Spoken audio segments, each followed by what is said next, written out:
شکمانه بچم حالی هم سری وقته بیو سرتشه امی دو گودر داری امی یک ساله علیمینه پیشکی میتی ما همین چیزا رو مادر جان میبینم ایروی سخنای شما نسبت زنم هم خیلی عمل میکنم بچه ما کلان کردیم و فایده حقش شما میبینه ما مرحمت گیرید خواهر جان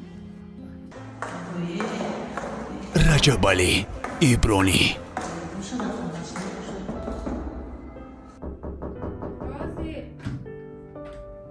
حاضر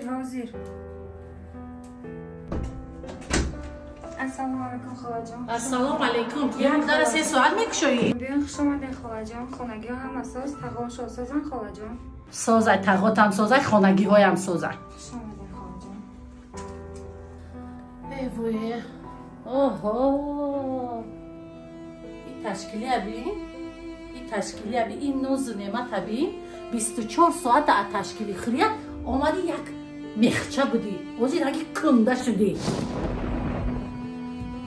وای در کجای خدا گفتی دختر کی صاحبی قچیز چورش دی بچه ما کلان کردیم و فایده حقش شما میبینه ما خوشتمانا گنده ما خوشتمانا نامشون چی؟ ازرائیل آمد خواهر جان خوش اومدن. خوش آمدم نه آمدم که خوب کردم آمدم وای اما روزی همی کلین کرده میتونم اما حقل نبودی خیلی دیگه نگاه کرده میشین یه پیاله چای کش قاشوی ترنگی تویا ندیدیم یه پیاله چای کش چای داری؟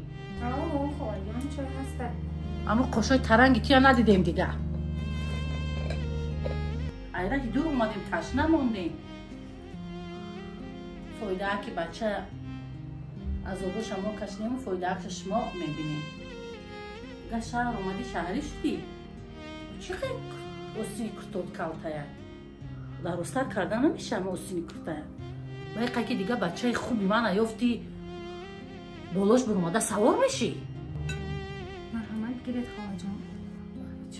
چای بی آخه همینه کمتر اندوزی چای قاقشه نمیشه سیاه و دم کرده میمونی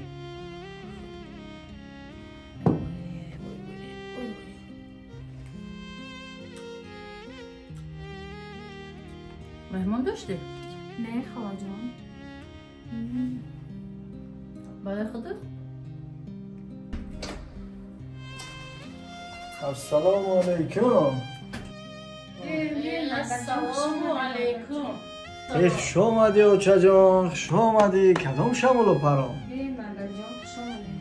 یک هفته میشود این زنک سیم برای آش پشت ایسته که مقصد مادر میوید همین قزنگ میزنم بچم ای پای این مگزینم ای پای این کارو برم خوش آمدین اوچه جان خوش آمدین خوش آمدیم نه آمدیم که آمدیم اکو بچم کدام شمالو پرام شمالوی مهر و محبتی تو بچم ای وای دستیرت خوبه اوخی؟ خدا بشکر کار دنیا میشوم باید همه وقت دوای دیگر باشیم همه وقت ایهول اول دیگر خبر بشیم همین مهری تو که میکشه بچم همه چیه بهانه میکنم و سونگم میگیرم دویده میگم خیلی خراب شده بچم وای خیلی چای نمیتی بیچاره اکار اومده تشنه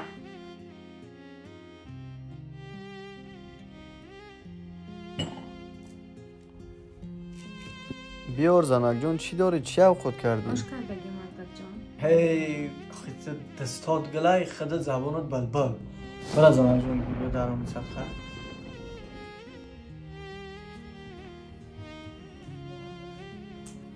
تو چیقدر مهربانی میکنی امینه؟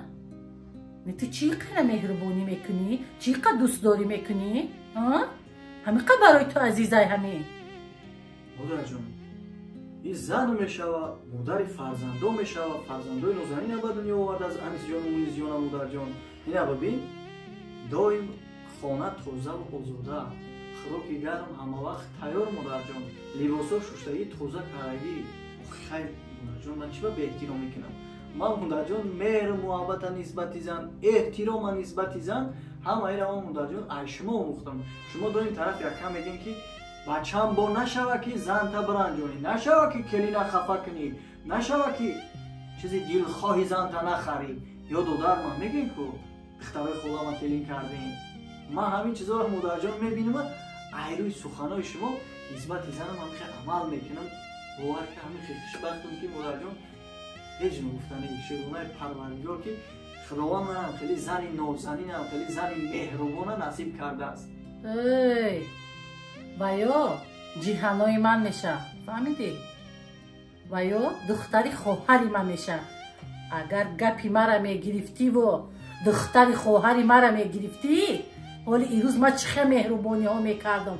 ту и пистаи бемағза ва ӯ ҷиҳанои ман баробар накун. фаҳмидӣ? ин ҳеҷ вақт ҷои ҷиҳанои мара гирифта наметавона. ягон ҳунар надора, ягон бало кор ай дасташ намебиёяд. гӯш кун мана бачам, ҳолиам сари вақтай. биё сартеша. ҳамин ду кӯдак дорӣ. ҳамин яксола алимена пешакӣ метӣ. як занет метиюм ки 16 сола 5-5 ҳонар дафкша бачам. мада тамоман маъқул нестай ҳамин зани ту. гӯш кун модарҷон, мада на 18 сола дар кор, на 19 сола дар кор, на ёш, на гуфти ҳамун гапҳо пири. мада ягон намуди духтар дар кор нестам модар. мада ҳамин зиндагии ободи худам дар кор, сарбаландии ҳамин фарзандом, хушбахтии ҳамин фарзандом, хушбахтии ҳамин занам дар корай. фаҳмидӣ модарҷон? шумо чӣ хел модаред? шумо ба кадом рӯ модарҷон иқа фарзандора калом карден? ба кадом рӯ мехезин суханона мегӯед ки зан таберун айдар ка? чӣ хел дилтон мешавад фарзанди мардума бадбахт мекунед? чӣ хел дилтон мешавад ки оянда наберотон муҳтоҷи рӯи дари хола ва амаки дигар шаванд? модарҷон, чӣ хел дилтон мешавад? модарҷон, ман зиндагима дӯст медорам, зиндагима барои ман қадр дорам. ман ҳеҷ вақт аз зиндагим камдан нестам. як чизро фаромӯш накунед модарҷон. чӣ хеле ки мо барои шумо азизем, чӣ хеле ки мо барои шумо ширинем, чӣ хеле ки мо барои шумо қадр дорем модар, оилаи ма, фарзандои ма барои ма ширинам, барои ма қадр дорам ва ма зани сармидорагӣ надорам модарҷон. мефаҳмед?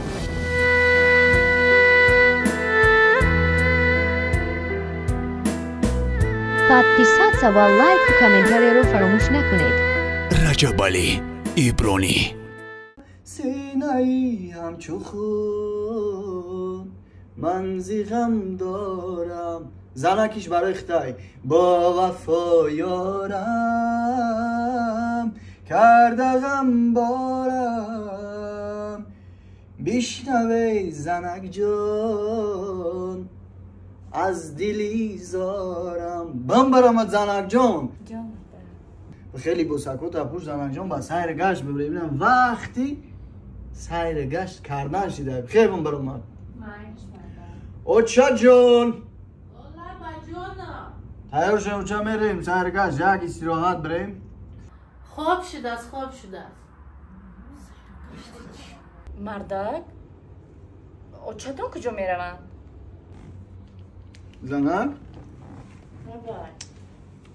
یک بار دیگه بلند بگو من نفهمیدم گپ خیتا.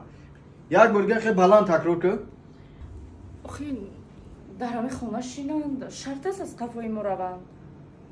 تو فراموش کردی که مادرم پاره تنی مای تمامی بد نبدی مای. تو ایره فراموش کردی؟ мардак охи мо очатон кампиранд. кампира чи сайру гашташ чи? ҳар дуи мо зами шавҳар меравем, як сайру гашт мекунем, як хӯроки шом мехӯрем, бармегардем. فراموش کردی که مادرم برای خوشبخت شدن ما، برای یک جایه شدن ما، برای یک عائله موفق شدن ما چقدر کوشش کرد، چقدر زحمت کشید، چقدر مهنت کرد. برای خودش نکرد، برای فرزندش کرد، برای کلینش کرد. تو یارو همشه فراموش کردی. ای خاطرت برآوردی ها؟ خیر بعد چی؟ وظیفه‌شون، وظیفه مادریشون اجرا کردن. چی اگه ما را یک جایه کردن گفته تا آخری عمری ما ای قفای ما میگردن. کجایی که ما روان باید این کس روان هم خیر. رجب علی بچم، تو چی این همه کلینا جمع میکنی؟ من نمیخوام هیچ جا رفتم. من همین روز هم خیلی مونده شدم، همین خیلی بیفره شدم بچم. میخوام که در همین خونه استراحت کنم. اوشا جان، اما برای همین مونده شدنتون، برای همین خسته شدنتون خواهن نخواهن همراه ما میرویم اون شب. بیرون در میریم یک خوراکک میخوریم، یک باد و هوای تازه. اوچه جان چی گفتی اوچه من؟ شما همراه کلین روین، سیر و گشت کنین، تماشا کنین، خوراک شام خورین و بیایید. تو آمدن شما ما یکم خوراک با مزه پخته میمون. چی گفته جوانا؟ آفرین خاله جان. ندیدیم مردک جان؟ خالم رفتن میخوان در خانه شینن. رفتیم خود ما میرویم. خاله جان شما در خانه شینین، ما همراه بچه تا میرویم، سیر گشت میکنیم، یکم خوراک شام میخوریم و شما طور که با مزه میاییم. خوب؟ ناراحت نشویم خاله جان. رفتیم مردک. آفرین زنک جان، آفرین زنک جان. تا ناراحت نشه، تا می خونه دا بشی، کارو برای خونه را جدی دیدم بگی، خوراک خوب بپس. ما همراه مادر به سیرگشت می رویم، با استراحت میریم، یکون شیرینی میخوریم و بگرمیم یکون اونجا یکون کمبودی نداشته باشه. فهمو؟ ناراحت نشه زنک جان، ما رفتیم، احتیاط کرد.